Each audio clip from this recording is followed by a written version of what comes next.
friends and relatives. On behalf of my sisters, Kumari and Pramoda, and my brother Asanga, and their spouses, Nalaka, Vinod, and Darshi, I want to thank all of you who cared for, prayed for, and consoled our Ammi over the past 8 years through her battle with Alzheimer's disease.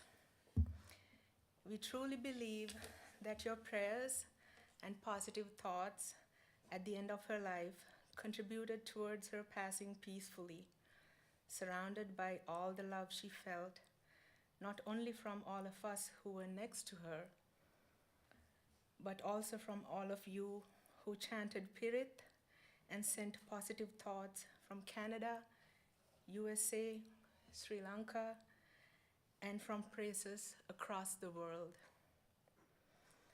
Many thanks to the medical staff and professional caregivers at the Sun Parlor home, where she spent the past 3 years, and who provided her with palliative care at the end of her life. Thank you. Ammi passed away on July 12th at the age of 86 after a long battle with Alzheimer's disease. She passed away peacefully, loved by family, in a very natural order of events. Birth and death are equally natural, and a graceful goodbye is something to cherish.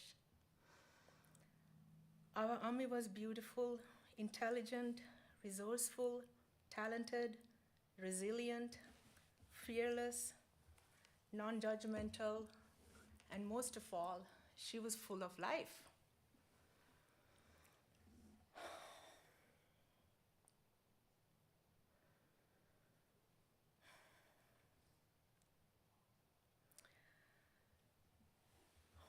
Not once has she questioned our judgment in personal matters, and never did she pull us down, but rather, she always would build us up each time we would fall. And fall we did. Her advice was solid, but she would let us be ourselves and live our own truths. And for that, I am eternally grateful. She could have done many things in her life, but as her daughter, I am so grateful that she chose marriage and motherhood and poured her creativity, intelligence, and passion into loving my tati, our dad, and raising not only us, her children, but also some of our children, her grandchildren. She always had the magic. She balanced the demands of being a mother of four while she maintained a beautiful and organized and a very clean home, and cooked us healthy, delicious meals every day, and made everything look so easy. Not only did she do all of that, she was also a wonderful seamstress who made all of our outfits until we became teenagers. One of my oldest memories is sitting under her sewing machine and crying uncontrollably when Ammi and Tati were at a party, leaving me home with my older siblings. I was about 3 years old, and the sewing machine was where she usually was at in the evenings. Maybe I wanted to feel her presence by the sewing machine. Ammi sewed all her clothes except for her saris, and she did love wearing saris. Beautiful, colorful saris. Ammi took pride in her clothes and in how she dressed and how she carried herself. Most of us wake up in the morning and go make our tea or coffee right after rolling out of bed, rubbing our eyes and yawning, but not my Ammi. She would first carefully undo her braided hair, which she braids every night, brush it and tie it into a ponytail, then brush her teeth and wash her face. And she would actually get out of her nightgown and wear her day clothes before going to the kitchen to make tea and start the day for the family. After Tati's passing, she felt lost initially, but being who Ammi is, she quickly found a way to a different kind of happiness and independence and insisted on living on her own in her own home. She was a woman born in the 1930s in Sri Lanka, but her fearless and adventurous nature took over, and she lived in her own home until her disease took over and it was no longer safe for her to do so. She also wasn't your typical old-fashioned grandma who resisted changing with modern times. She was non-judgmental and accepted everyone for who they were and would say, especially if we say anything to her grandchildren, she would say, "Ane pau, eyaata ona deyak karanna denna." Ami was born in 1936 in Colombo, Sri Lanka, to middle-class parents and had a fairly comfortable childhood. At the young age of 19, she was introduced to my handsome Tati, and they were married when she was 21 and he was 28. He was a government employee with a good job, but he came from very modest means. He was able to attend school only because of scholarships and the help of kind relatives. Ammi was from the city and Tati came from a more rural area. However, when she married him and went to live away from Colombo, she adjusted remarkably well. She was kind to Tati's sister and her children. Never having had to cook in her parents' home, which likely had a reasonably modern kitchen, she never complained about having to cook on a firewood stove at the first home she and Tati lived in after marriage. However, Tati soon bought her a better stove. She enjoyed cooking at the firewood stove, and whenever she visited her in-laws' homes, she would cook with them and reminisce about old times.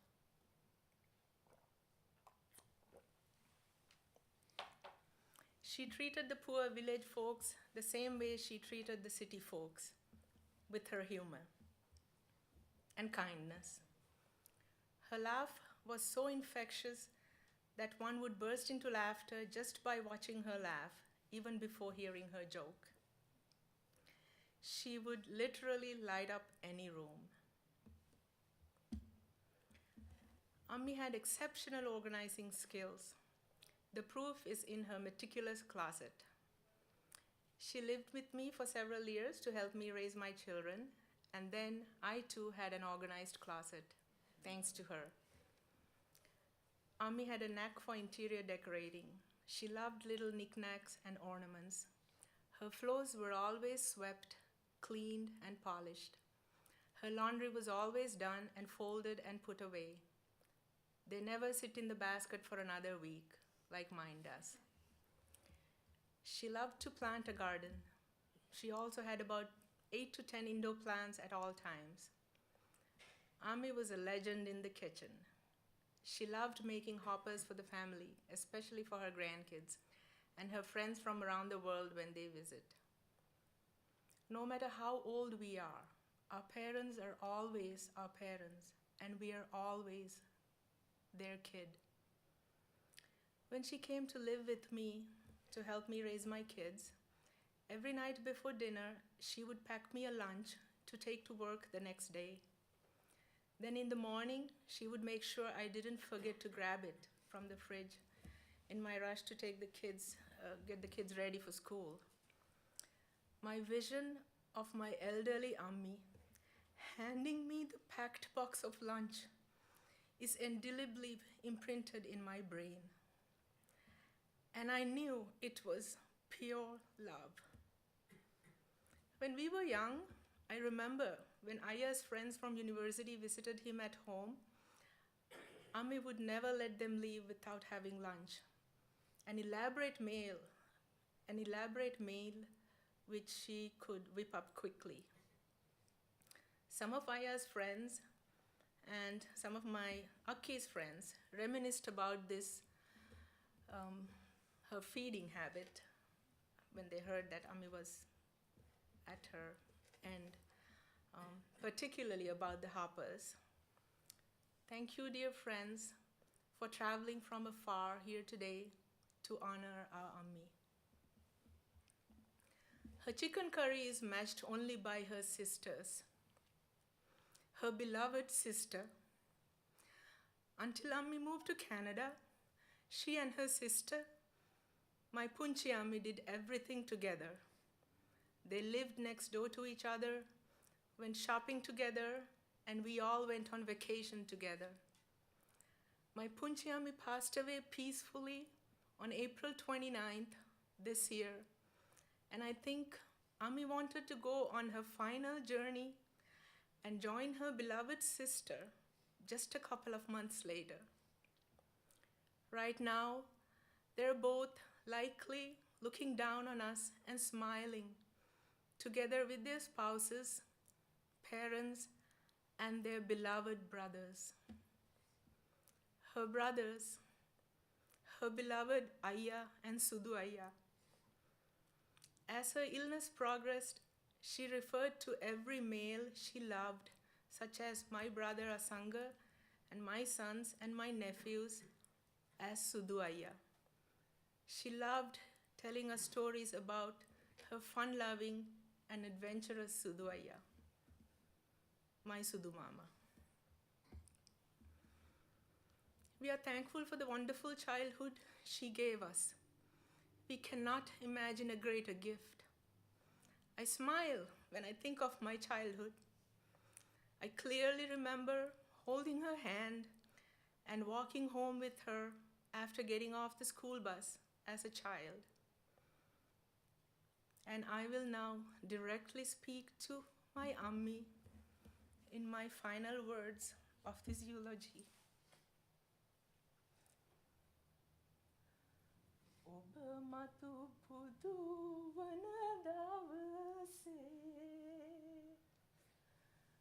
මා රාහුල කුමරුන්සේ සෙවන පතා අද මෙන් පැමිණෙන්නෙමි සුලැඟිල්ලේ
I can do this. Good afternoon. My name is Kumari and I'm Umadanthi's oldest child. First of all, I would like to thank all our friends and relatives for showing up on a busy working day to pay their respect to our mother. I'm also grateful to all the friends and relatives for sending us flowers that brightened our gloomy days and also reminded us that even the most beautiful fade and die. Thank you so much, my friends who organized meals for us during this difficult time so that we could focus on other things, including just being with family, just hanging, sharing memories of our mother and our own unique experiences with her. And now I have something short written for my mother, which will be my last letter to her. And I have written many letters to her and mailed because I am the oldest and I am from the earlier generation. My dearest Ammi, I'm extremely grateful for the way you raised me. You were never afraid to be my mother, no matter how old I was. You were never hesitant to be tough when I was difficult, and I was difficult as a teenager. You were kind and took care of me when no one knew or understood what was happening to me and why. When I was a teenager, you were always there for me. I could always count on you, no matter how confusing it must have been for you then. Among million other things, for that I am most grateful for. I think I am alive today because of yours and Tati's love and support. I did my best to be there for you when you needed me, help you and keep you company. The older I got, the more I realized how much we have in common. Sewing, designing clothes, jewelry making, cooking, shopping, painting, obsessive house cleaning, and enjoying a glass of wine, to name a few. We shared so many happy moments, especially during the past 20 years. You had a great life and you were very healthy and active until you were not. You loved going to parties with us and grateful that our friends never failed to include her. Ammi, you are the creative problem solver in our family. You had so much love to give. You helped me raise my 3 kids and even helped me take care of my grandkids. You were endearing, strong, always protective of the people you love. You were never afraid to be yourself. You never did anything to impress others.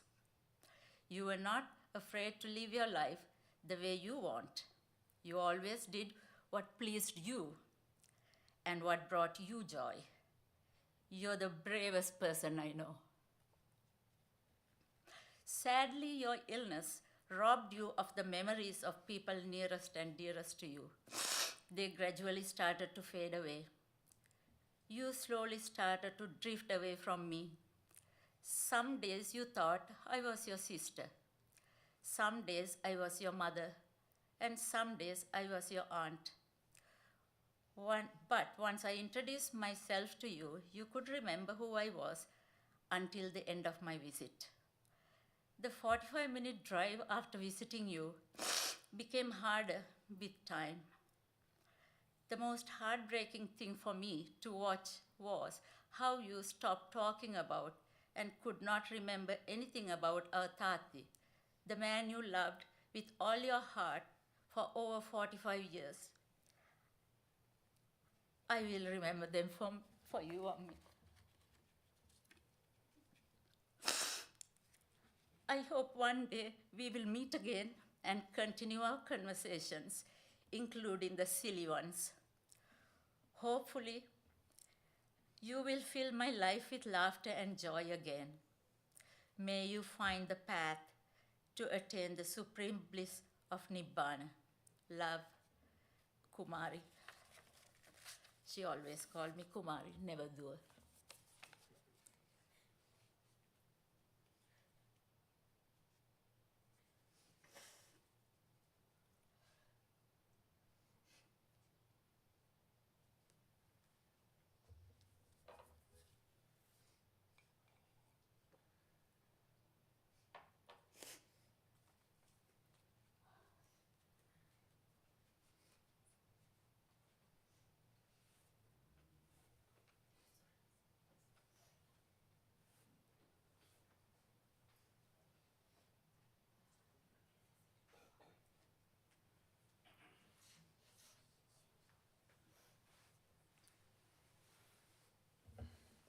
Hi, I'm Atma's oldest grandson. I was just thinking about what I was going to say. I don't have anything really prepared, but I'll talk about a few memories that we had lot of memories that everybody seems to remember about me and Attama were, some of them I don't remember, but I was a pretty naughty child, and one thing she would always say is, when are you gonna buy me my new house coat? Because apparently I had ripped a couple, probably more than one of her house coats. When my aunt Nirodha and her cousin, they were only a little bit older than me. Once they kind of locked me in the room and I broke her bedroom window to get out. And then the story that everybody in our family has already heard, but she would remind me even the last time we spoke was the one where when I was a baby I had eaten my own poop, and she said I was the child she raised by feeding poop, and she would. So that's how Attama was. She could make light of any situation, and she never took life too seriously. And time like this, I'm pretty grateful. I'm grateful that my oldest daughter got to meet her before we left to the U.S. I'm grateful I was able to come back and spend the last day with her, her last day, and I'm grateful she was able to pass peacefully and with her whole family with her. And finally, I'm most grateful that she was my grandmother, and along with her and both her and her sister, I really had three mothers kind of growing up. So, and Attama, I would say time like this, we all have to take care of each other and also ourselves, just a little bit more, because Attama's not here to do that, but I think that's okay, because she just set such a good example of how to take care of her family. So.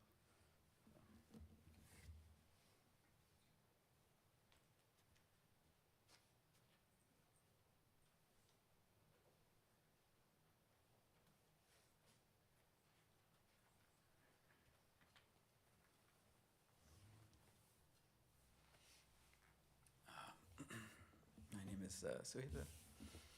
I am the second oldest grandson. She called me Goldie when I was very little. We've all been reminiscing a lot over the last week about Attama or Loko Attama or Amma. And I know we will continue to do so, forever. But memory is such a fraught thing, as we've all learned. What she really gave us went deeper than that. It really, it starts with her love that she gave all of us, her unconditional love, always. And, none of us have had to know what would it be like without it, because it was always there and it always will be. But she was just a rock for everybody. But what I've come to realize is the thing that she was really teaching was how to be strong.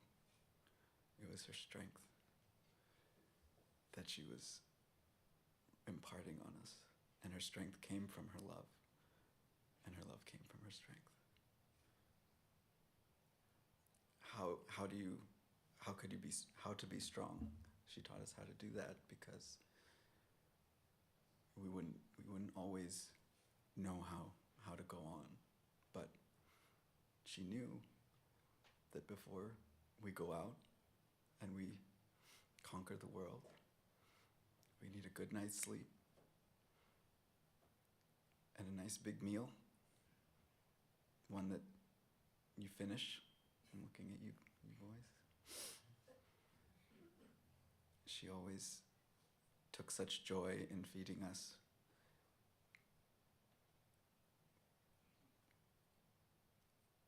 And whether we knew it or not, we were drawing strength from her so that we can go and do everything that maybe she would have liked to do.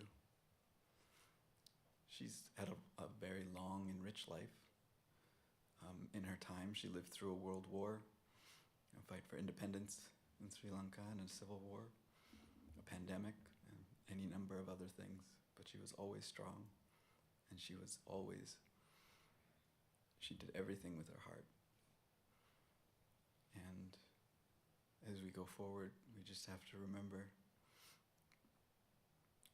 what she taught us, because it starts by first taking care of yourself. You have to take care of yourself.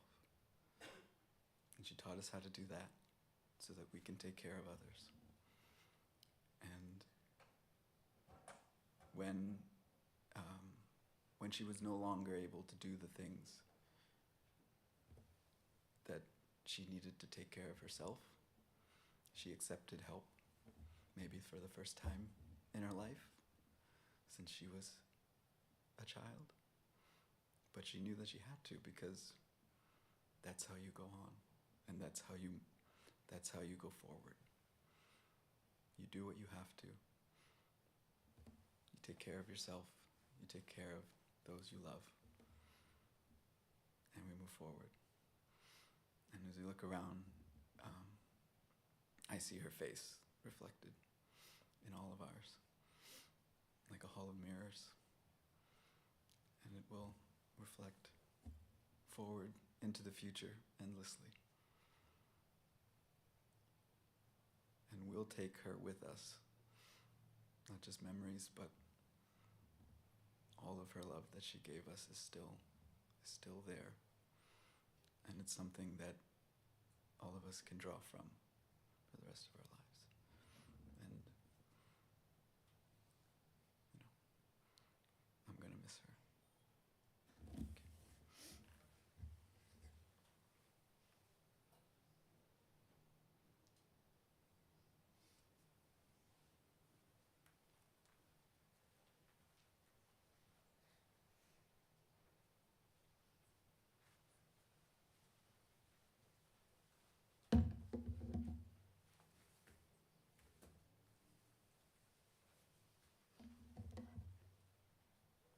Hello, I'm Lakna. A lot of people told me that I look like Attama. That's the biggest compliment I could possibly get. So I hope, Atta, you would have liked my outfit today, and I know you would have. I learned to laugh from you. We all did. We all learned our sense of humor from our matriarch. Maybe learned isn't the right word. Maybe it was passed down through our genes. Maybe it was nurtured into us by you. Maybe you were just the role model for laughter. I mean, like Chitsi said, didn't she have the best laugh? The kind that would burst out of her mouth, revealing her big, beautiful, toothy smile. The smile she tried to hide in pictures, but couldn't dare hide in the moment if something made her happy. Her laugh had that mischievous edge to it, like she was always really in on the joke, and she was letting you in on it too. Because the thing about Atta is that she wasn't just doing the laughing, she was making us laugh. She was the ultimate jokester, the perfect blend of wit and silliness. And my Alma tells me the story of how when they were young, Atta would put her still full teacup down and joke that everyone should be careful not to sit on it, and then proceeded to sit on it and just laugh and laugh and laugh and laugh. And then in classic Atta fashion, she then refused to let anyone else clean it up because no one could do it like her. You gave love in so many ways, Atta, and laughter was one of your favorite joys to give and receive.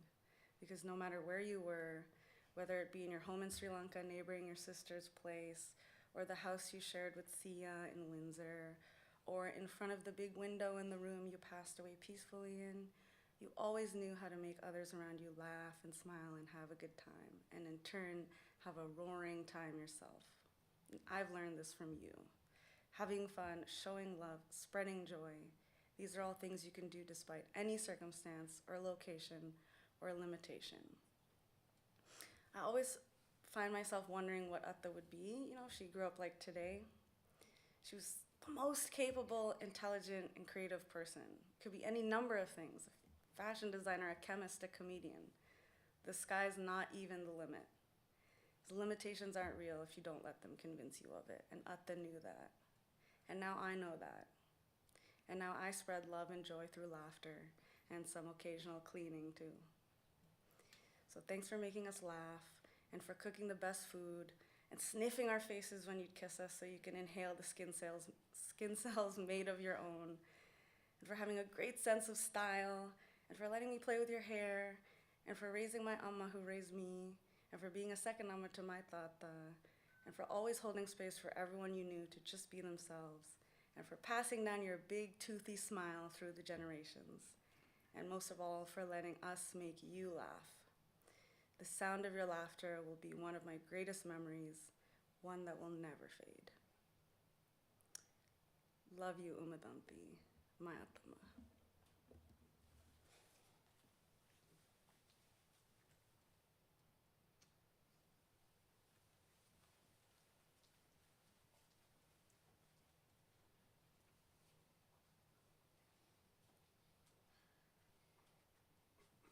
My best memories of you involve food, jewelry, and hair. I remember being so excited to go to yours and Sia's apartment to eat your akbas. You would feed me until I couldn't move anymore. You made them with so much love, and I can still taste them to this day. I also loved watching you get ready for bed. You would joke with me and Sia as you did your 2 braids before bed. You were never too tired to rub my head and braid my hair whenever I asked. So loved your jewelry, and I loved that the 2 of us had matching bangles. Thank you for making me feel so secure with your love. If I could be even a quarter of the type of amma and atta that you were, my Kian will be so blessed. I will make sure that Kian hears lots of atta stories and knows that you loved him too. With so much, Anodi. Hi, Atta. So fortunately, I got to meet you a few times, and my memories of you are a few things. First of all, I'll never forget the time that, the first time I met you, we played Scrabble, and you annihilated both I and Anodika. So you may have used a few Sinhalese words, which may have got you a few more points, but nonetheless, I'll never forget that. And Atta, the second thing that I'll never forget about you is your beautiful smile and how much you love your family. Every time that I met you, I'll never forget, just the pure joy that just talking about them would bring you. And so, for that, we'll always remember you.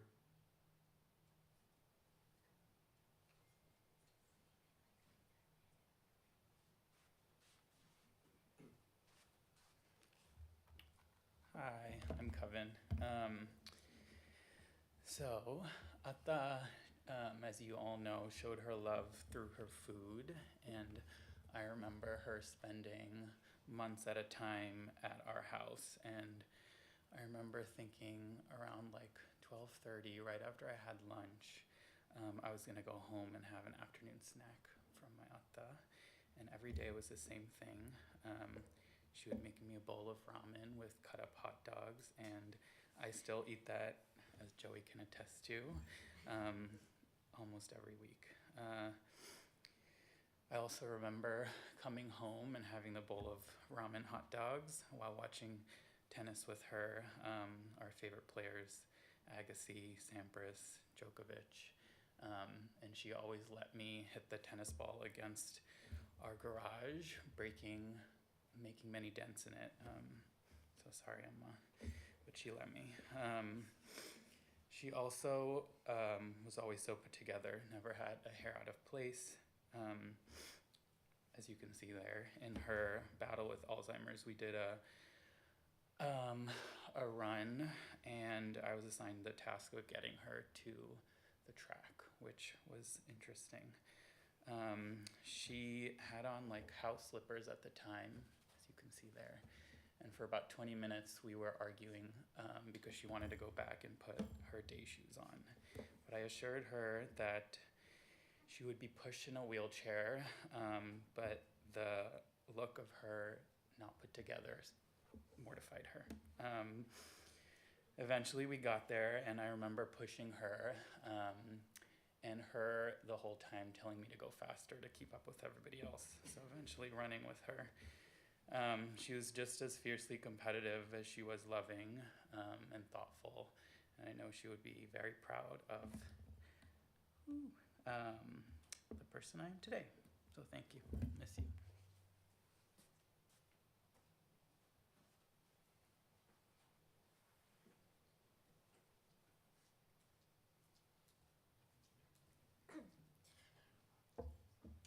I'm a little short.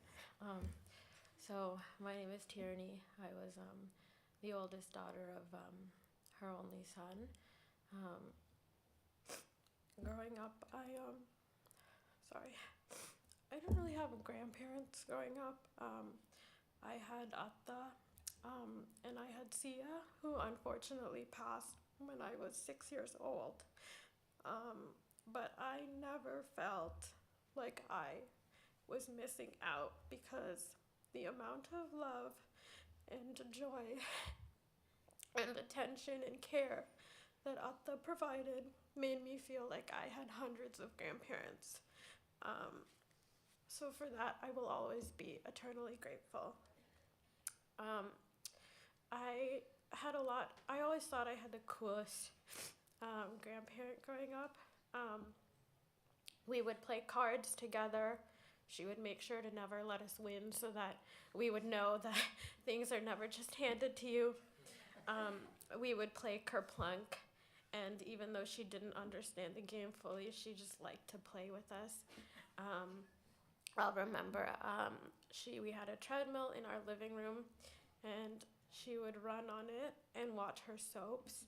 And even though I wasn't the biggest fan of the soaps, I just liked watching with her.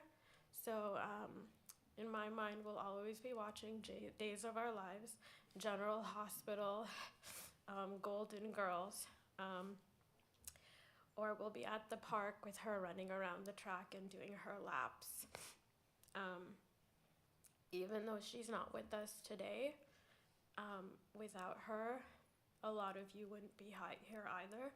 So although she isn't here personally to care for us, to all my aunts and uncles who held my hand and hugged me while I was crying, to my sister who gave me a handkerchief because she knew I needed it, to my cousins who hugged me and sat with me while I looked at Atta's funeral grave.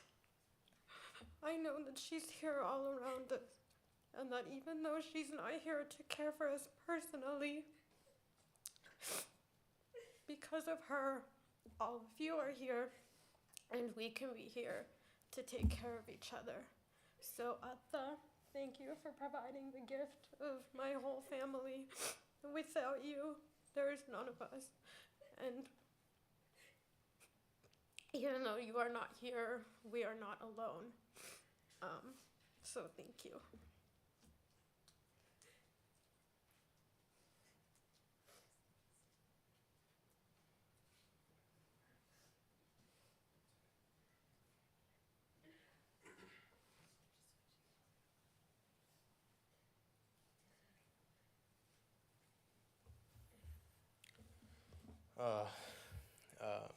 Hi, I'm Avika. I'm Naroda's oldest son. I think all of us probably deep down feel like we're Atta's favorite. And I think that's because she made every single one of us feel like we were her favorite. She just has this incredible ability to be able to focus her attention on every single person, especially her grandkids and her great-grandkids in the room. No matter how many of them are on there, and we all know there's almost too many of us. I think Atta provided something, this sense of safety, this sense of comfort. You heard through the stories of her cooking, her being there, her providing the love of 1,000 grandparents. She always made me feel safe. I remember I think I was in kindergarten or first grade. I remember it so vividly because it was Halloween and I was wearing a bright red firefighter costume. and it was one of my first times taking, or it was my first few weeks taking the school bus, and suddenly we had a substitute bus driver, and he missed the house, and I started weeping and screaming on the bus because I thought I wasn't going to be able to go home and I would have to leave with the bus. But then somehow the bus driver stopped. I came out, and Atta was already walking out towards the bus, and hugging her, I instantly stopped crying because Atta is home. She always will be home. She's a world traveler, and she makes everywhere feel like home, and everywhere is her home. And you know, she, and like Coven, I also played tennis, and all of my tennis knowledge comes from Atta, specifically all the handsome tennis players. I love Rafael Nadal. He's my favorite player. Atta's not the biggest fan because he's, quote, a little bit ugly. Her favorite player will always be Roger Federer, the most handsome tennis player there is, and Djokovic is a close second. So shout out to Atta, you know, teaching me all these different things and making me laugh along the way and never making me feel like I wasn't safe, cared for, or loved for, no matter what. And I'll be forever grateful for that, always. And I love you, Atta.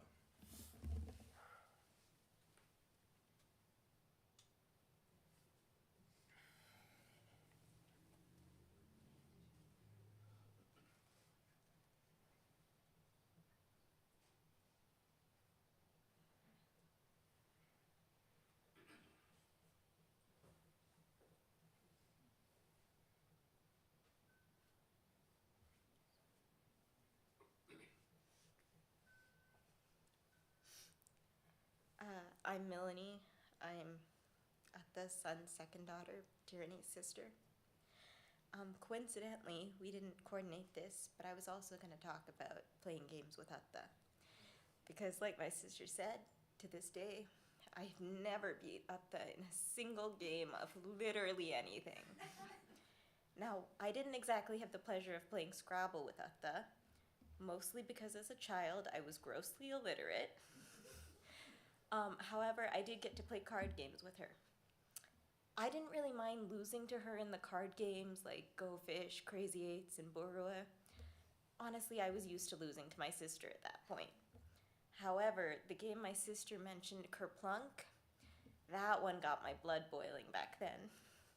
The basic premise of the game is there's a cylinder, and there's sticks through it, marbles on top. You pull out the sticks and you're trying not to drop the marbles. Atta didn't understand, like Akka said, that marbles weren't supposed to fall necessarily, but she never dropped a single one. Akka mentioned that Atta never let us win so that we would know nothing ever just comes to you. I was a bit of a brat as a kid, so Atta did occasionally try to let me win. She once tried to knock over the tower so that the game would end before I lost. Didn't work. Not only did the tower not fall, not a single marble fell on her turn. Back then, I used to think that the world was conspiring to make me lose. And as an adult, I'm super grateful for it, because it meant that I continued to ask Atta to play with me, day after day. And it's through playing those games with her that I actually bonded, that I got to know what kind of a person she was. Our Atta was caring, patient, attentive, and she loved her grandkids like we were her everything. And I'm so proud that I can always say that I'm one of her Weerapura girls.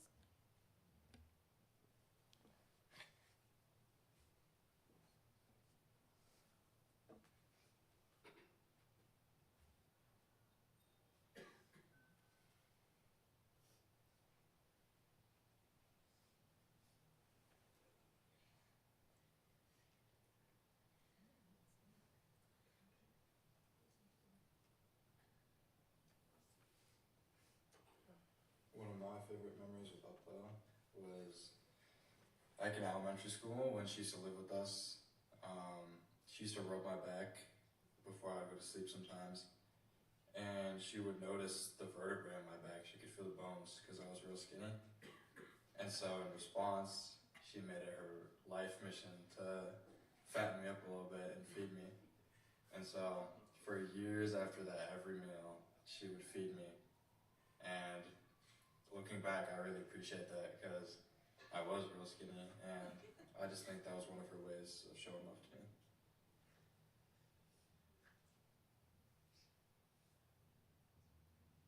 This is from Akila.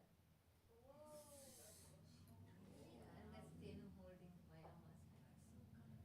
One of my favorite memories about Atta is when I used to stay home from kindergarten pretending to be sick so that I could stay home with her just to watch tennis and Family Feud. And she would, when lunchtime came around, she would always insist that I eat more food because she was worried that I'd be hungry. That your mom got to see Papa before she passed away because she hasn't seen him in a long time. Hello, Kian. Hi, Kiki. Kiki, you look at Atama. Yeah? You love her? Yeah. She loves you too. Yes, she does. Yeah, good boy.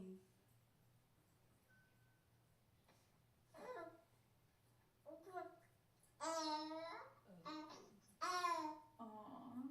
you love her?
හොඳයි. හැම දෙනාම නමස්කාරය කියන්න පන්සිල් සමාදන්.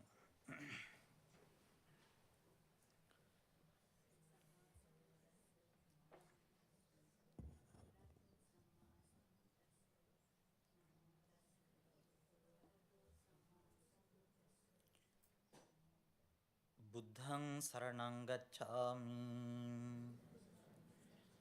ධම්මං සරණං ගච්ඡාමි.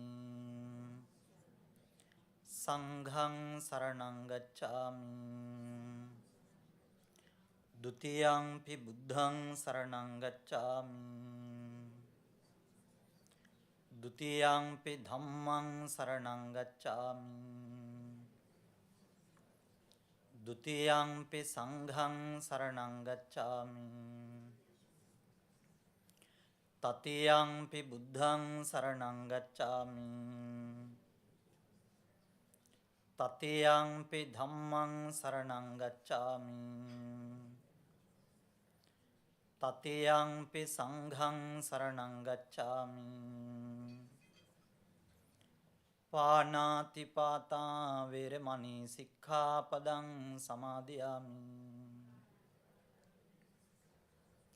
අදින්නාදානා වේරමණී සික්ඛාපදං සමාදියාමි. කාමේසු මිච්ඡාචාරා වේරමණී සික්ඛාපදං සමාදියාමි. මුසාවාදා වේරමණී සික්ඛාපදං සමාදියාමි. සුරාමේර මජ්ජපමා දට්ඨානා වේරමණී සික්ඛාපදං සමාදියාමි.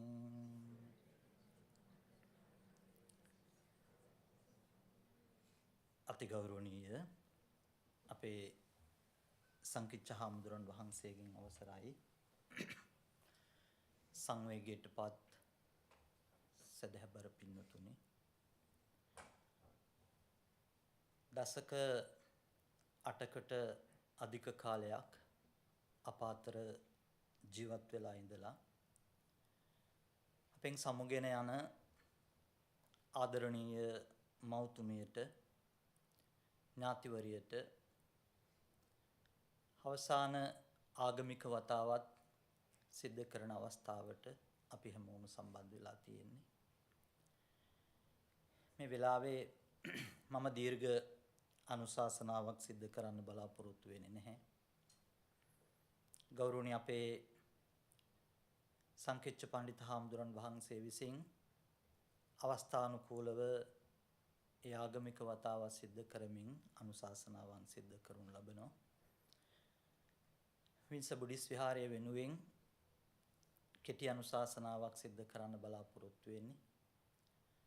පෙකුමාරි මහත්මිය නාලක මහත්මයා ඇතුළු ඒ දුවා දරුවන් වෙනුවෙන්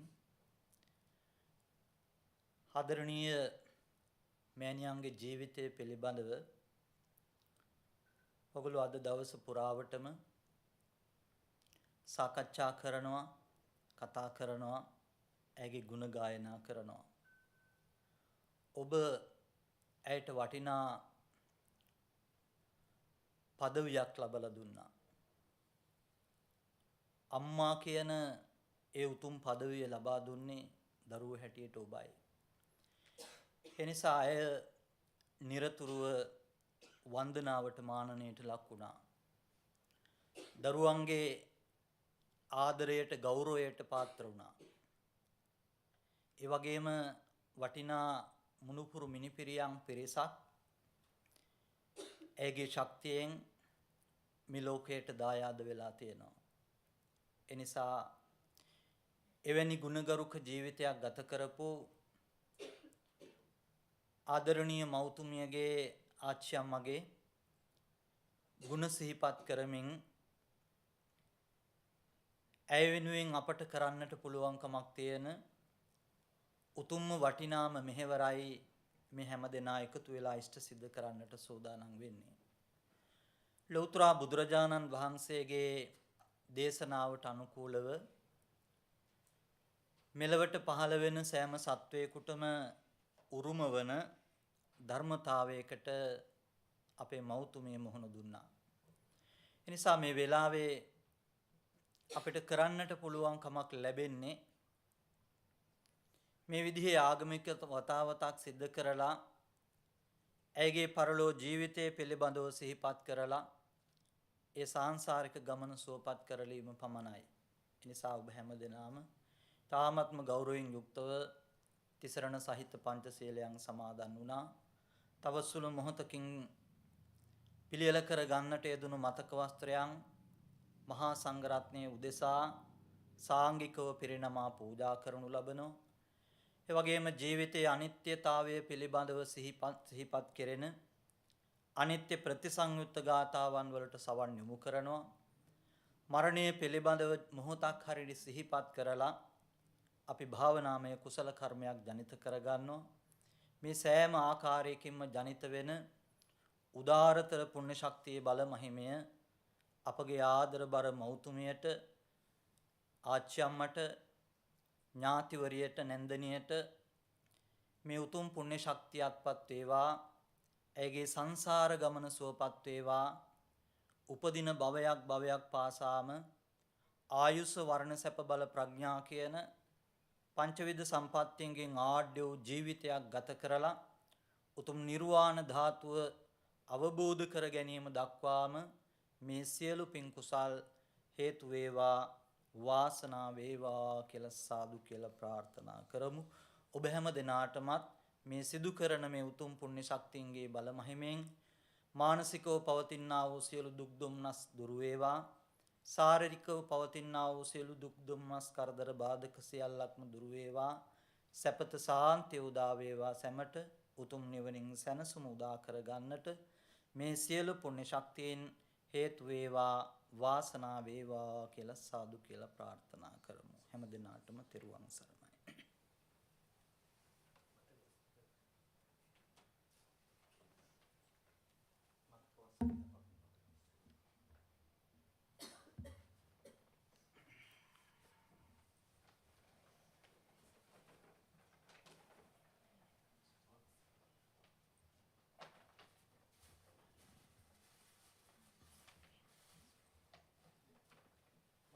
දෙක එළියට ගන්නකෝ. දෙක එළියට ගන්න.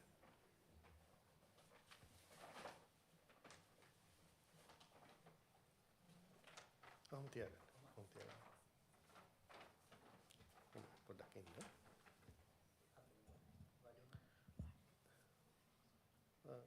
කිට්ටුවෙන් ඉන්න කොහොම. තා පොඩ්ඩක් ඉන්න ඕන නිසා. Okay.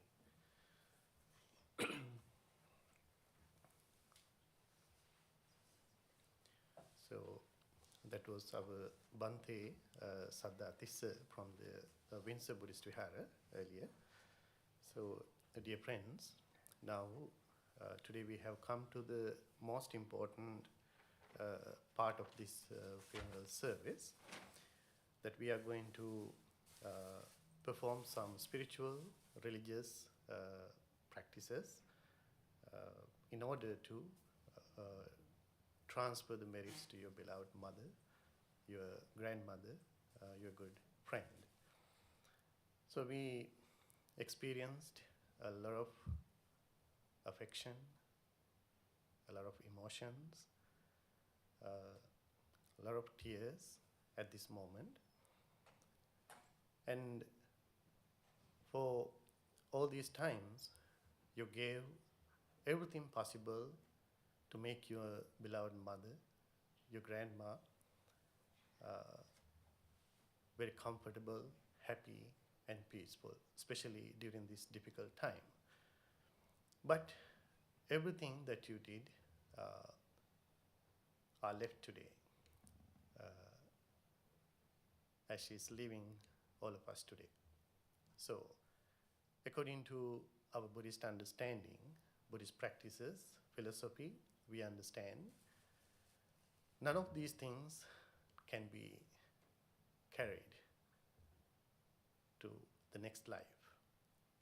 Only thing that will be helpful for us, to anyone, to take to the next life is the spiritual, meritorious, positive energies, merits we call, that we accumulate in our life. So it is same to this beloved, beautiful mother as well. So therefore, this moment is very special, that we all are trying to give the highest and the best blessings or the merits, wishing her happy and a comfortable journey of samsara until she attains the final liberation.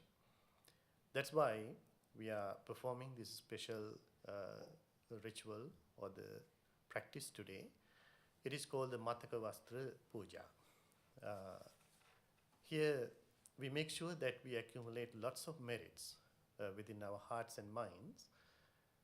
According to our Buddhist practice, there are 3 types of meritorious deeds: dana, sila, and bhavana. The generosity, the morality or the discipline, and the wisdom or the practice of meditation. By practicing these things, we purify our hearts and minds, and we accumulate lots of merits and blessings. So these blessings and the merits can be a great source of our happiness and success in our life. And that's not all. These positive energies, meritorious strength, blessings can be transferred to others as well. So during this time, you are completing these 3 meritorious deeds. Observe precepts. You observed 5 precepts earlier. That is the practice of the sila, the morality, the moral discipline. Practicing the dana, the generosity, you are just about to offer this special cloth to the Mahasangha, we call. It is called the Mataka Vastra. You are offering this cloth, specially prepared cloth, in memory of your beloved mother, your grandma, your good friend. That's why it is called the Mataka Vastra.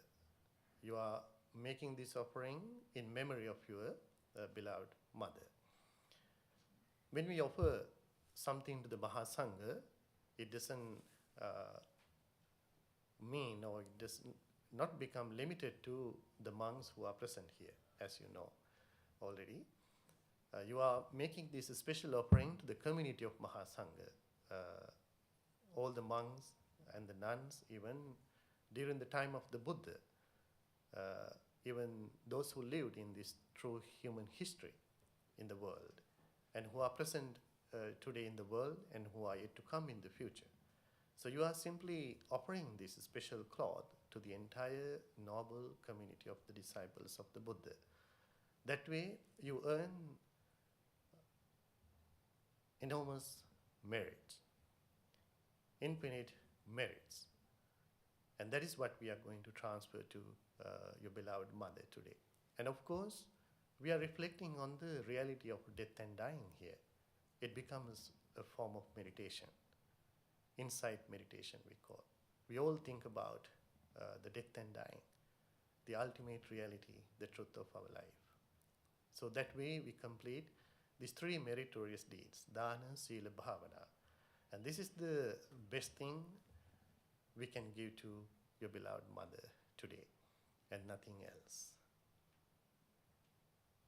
Every communication, the physical, verbal communication, have been stopped with this reality of death and dying.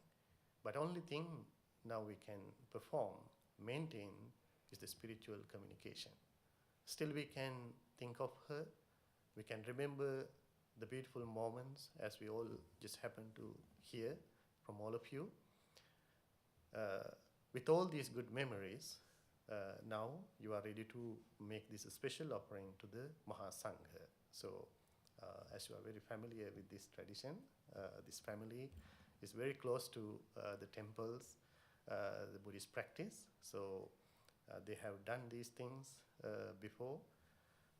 So now it is the time for you to make this offering by reciting this gatha. Okay? So first we will offer the cloth to the Mahasangha reciting this gatha. And after that we will pour the water to transfer merits. Okay? So repeat after me. Kalakatanang no nyatinang punyatthaya imang matakavattang bhikkhu sanghassa dema kalakatanang no nyatinang punyatthaya imang matakavattang bhikkhu sanghassa dema kalakatanang no nyatinang punyatthaya imang matakavattang bhikkhu sanghassa dema. Này, හාමුදුරුවෝ පූජා කරන්න.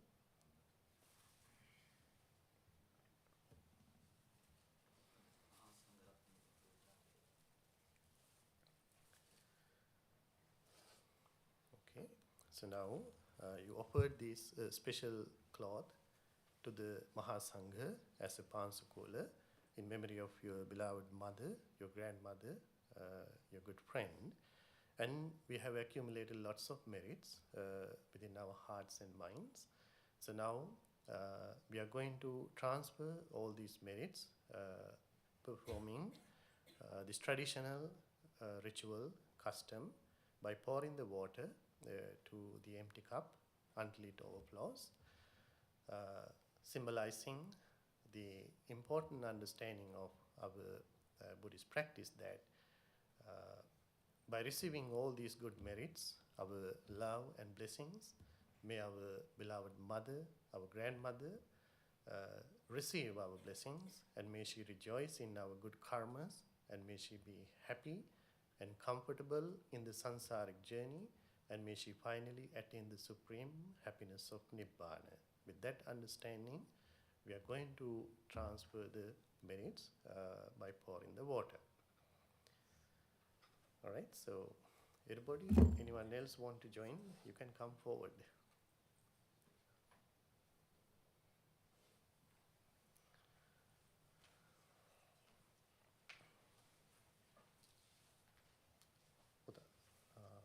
Anyone wants to come? Can you come?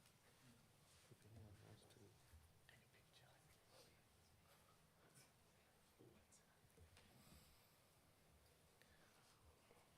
Go from here.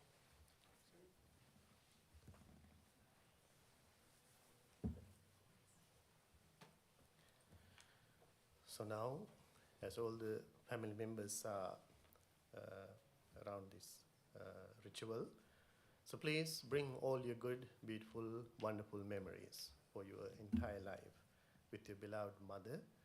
And this is the moment that you are going to see your mother. And from today, you may not see her as she is now, and you may not even see her in your sansaric journey like this. So today is the last day that all of you are going to see her. And we are giving our love, our grateful blessings, our spiritual blessings to your beloved mother, your grandma, wishing her happy journey of sansara, and may she finally attain the supreme happiness of Nibbana. Making this spiritual connection with your mom, please pour the water to the empty cup until it overflows, reciting the gathas together. So everybody can touch the jug. Okay?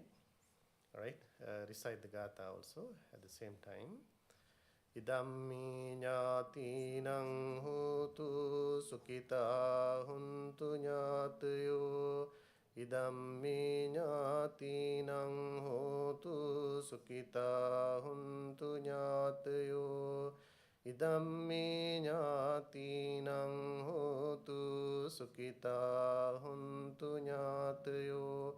Yatha Weerapura paripurenti sagarang evameva nito dinnang petanang upakampati. Okay. So, okay, now you can go back to your seats.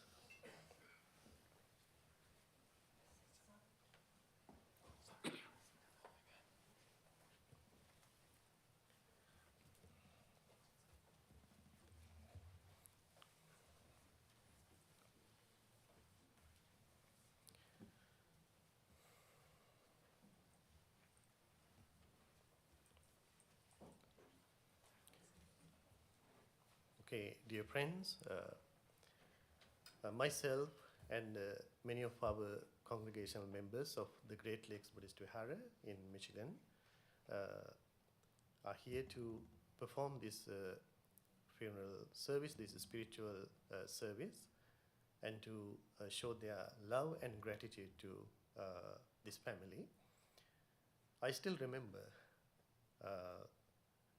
our Weerapura Amma and Tata, along with Nalaga Mahatmya and Kumari Nona, coming to our temple in Southfield on Shaivasi. We are grateful to this family because they have been a very special part of the Great Lakes Buddhist Vihara since its beginning. They used to bring the dana, as I remember,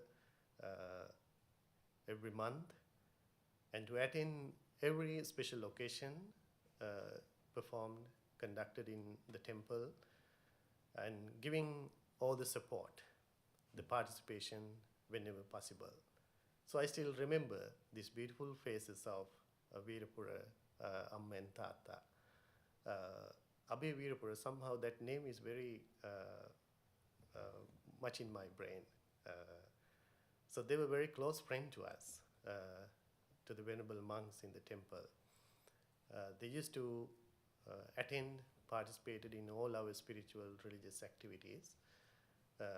And also now, today, we have the presence of Bante Saddhatissa and the Prince of the Windsor Buddhist Vihara and this community to pay our last respect to this beloved soul, beloved mother. I know we don't have much time now, but according to what I just witnessed today in this moment, it reminds me of this beautiful saying. It is said that Daruwane eka malak nam, eka rayaka asiriye nam nowe. Gahat polawat winda duggini, maleka ruwa tula bihikarai. Such a beautiful saying.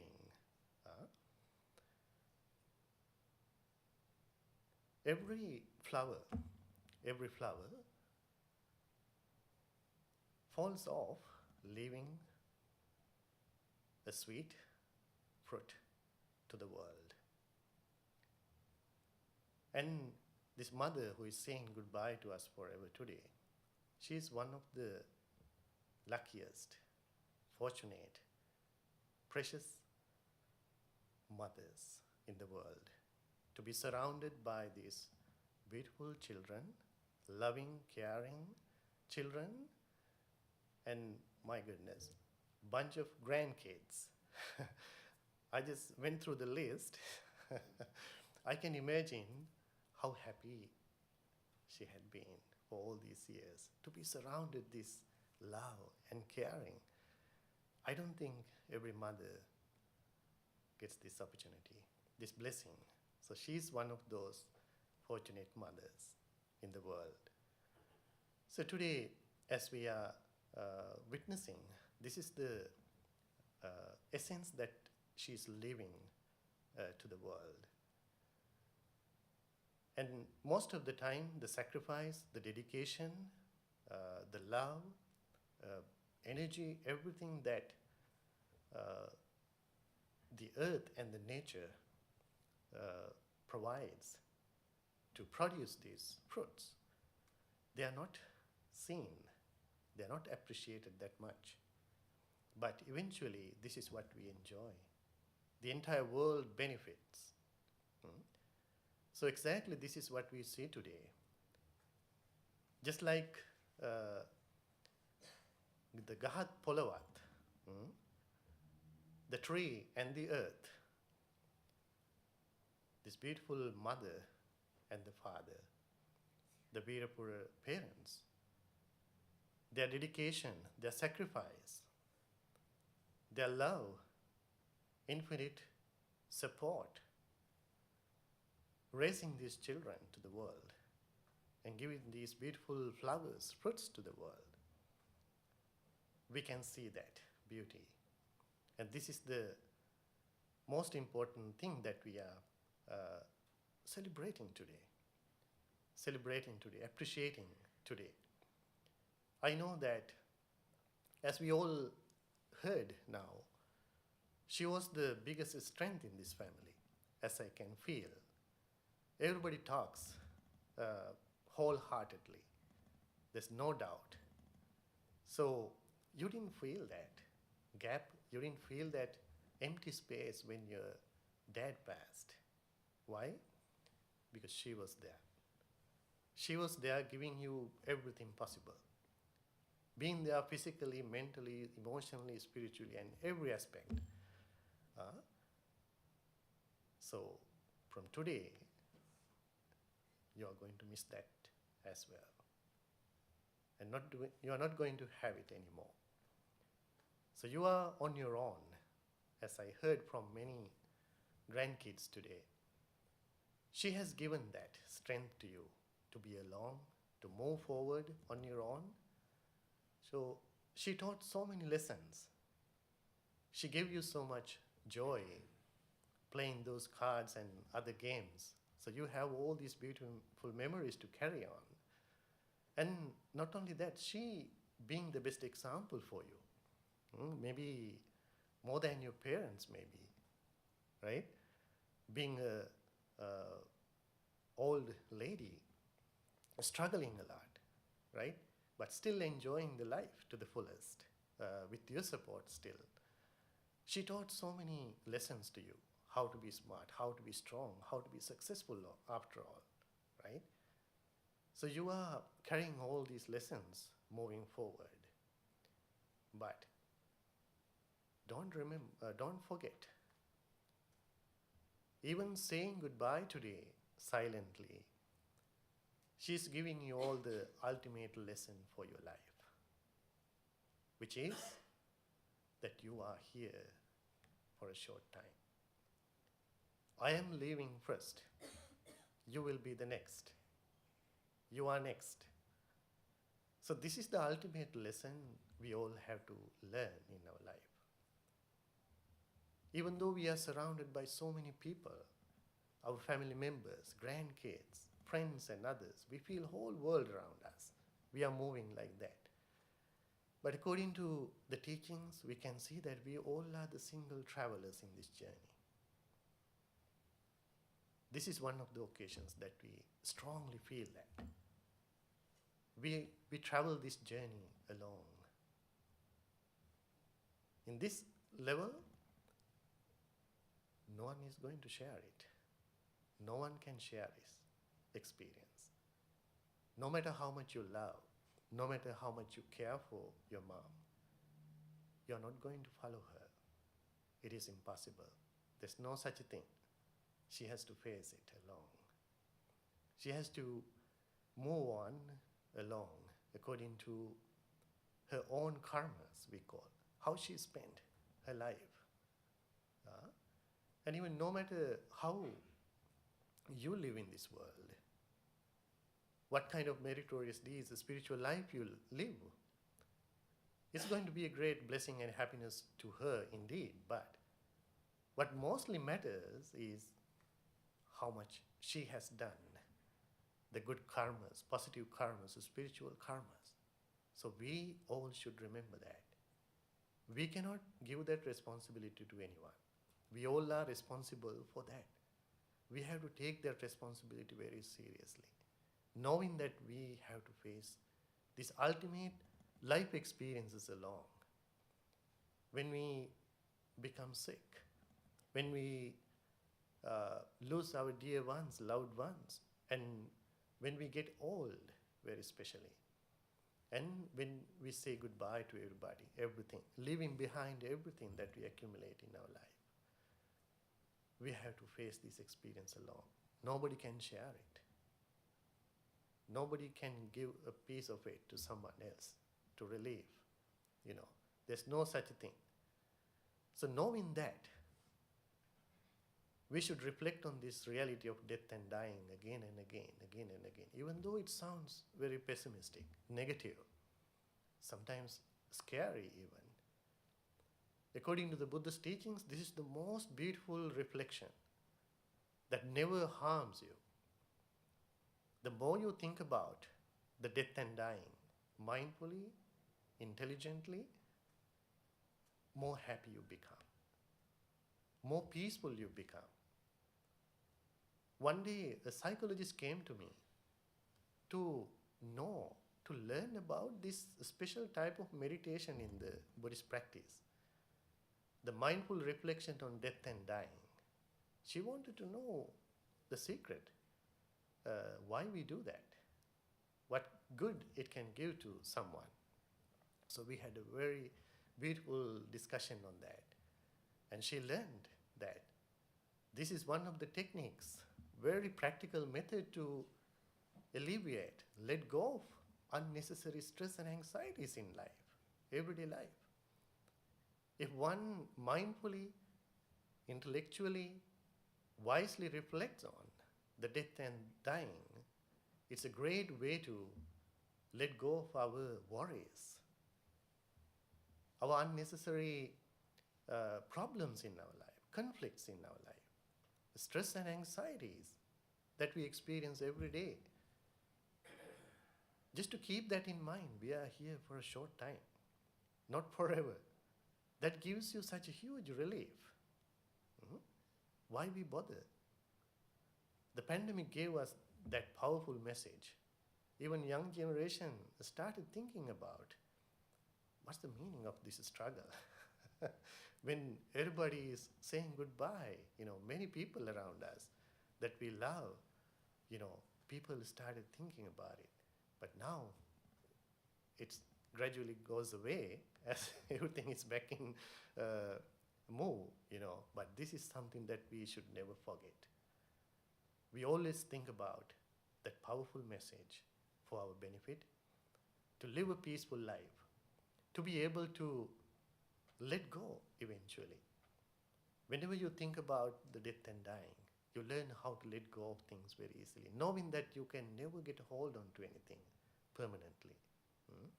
This is what we call the conventional death. In the end of life, when we say goodbye to everybody, which is a very emotional, problematic, complex situation, experience for all of us, many people are sad and even scared about it. This is the most common type of death explained in the Dhamma, and we experience it. And there's another type of death explained in the teachings, which is the momentary death. That means we all are dying every single moment within this body and mind, our feelings, emotions, in the cellular level, in the atomic level, in our mental experience, every single moment, things arise and pass away within a very short period of time. You cannot even measure that time. So the teachings encourages us to mindfully, wisely reflect on that nature within this body and mind. It is called the momentary death. So when you see that, when you understand that type of death, being born and being passed away every single moment, this conventional death is just an illusion. It is not a big issue for someone like that to reflect on momentary death. We all are dying every single moment, but we don't see that. From the birth to death, according to the teachings, upado panyayati, vayo panyayati, the birth is visible. We come to see how things arise, how things begins. And we see when things pass away, when things stop existing, cease to exist. And we all have the illusion of existence in between. We all think that we live, we are permanent souls, as persons, individuals, different identities, entities. But teachings explain that, even according to the science, you cannot see a permanent existence even in between. Every single moment, everything is changing, falling apart. It is an illusion. So when we see that reality, the illusion of existence disappears gradually. So this is the ultimate teachings of the Buddha, to end all the suffering, to let go of all the misunderstandings, cravings, emotional attachment to this existence and other experiences. But before we get into that level, we should remember that at least we are here for a very short time. Therefore, we should live a very peaceful, positive life, and even enjoy it meaningfully, spiritually. That's the only thing we can do. And also we should keep in mind we are on a very long journey. We call it the samsara. Even though we die, we are born again according to our own karmas. So we all are to take that responsibility to keep up in the right direction, positive levels of existence, that we are not born as human beings always, according to our karma. So it's our responsibility to perform good karmas, spiritual activities, help others, do good deeds all the time, to be born as human beings, divine beings, until we attain enlightenment. It is possible. It is possible. So we all should take that direct responsibility. So to know that ultimate lesson would be the most powerful lesson that your mom, your grandma, is trying to give you today. So let's keep that in mind. So from today, you will remember her and you will perform any good deeds, good karmas, positive karmas in her memory and transfer these merits to her. So still maintaining that spiritual connection, relationship with her. That is the only thing you can give her. And the unity, the beauty of this family will be a great blessing to her. So I wish you all that power, that strength to stand on your own now, to take her deep lessons as a great blessing and guide to yourself. And may you enjoy your life every way possible. And by the merits that we have accumulated today, and you have done a lot of good karmas, meritorious deeds in your life for a long time. So let's wish her, by the power of all these blessings and merits, may she enjoy her sansaric journey, and may she be very comfortable, and finally may she attain the supreme happiness of Nibbana.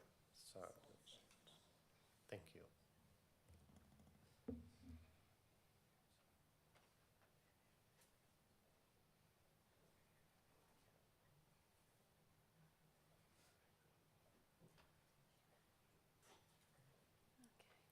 Thank you everybody for coming today.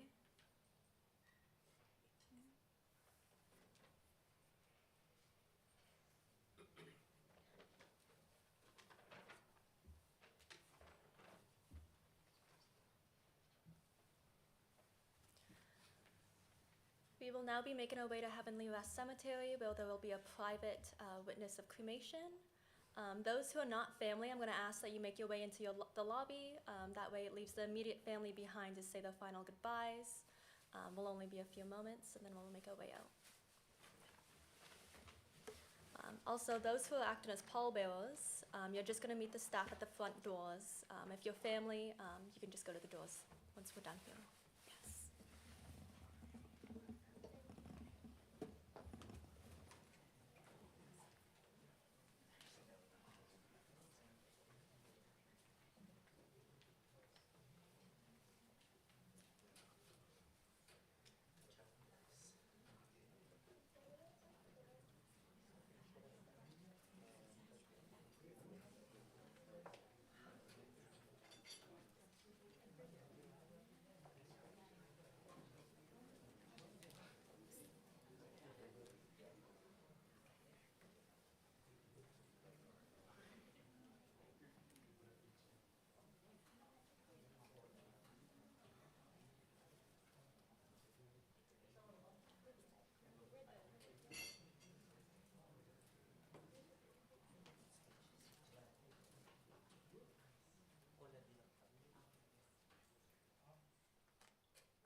Make sure it goes to each and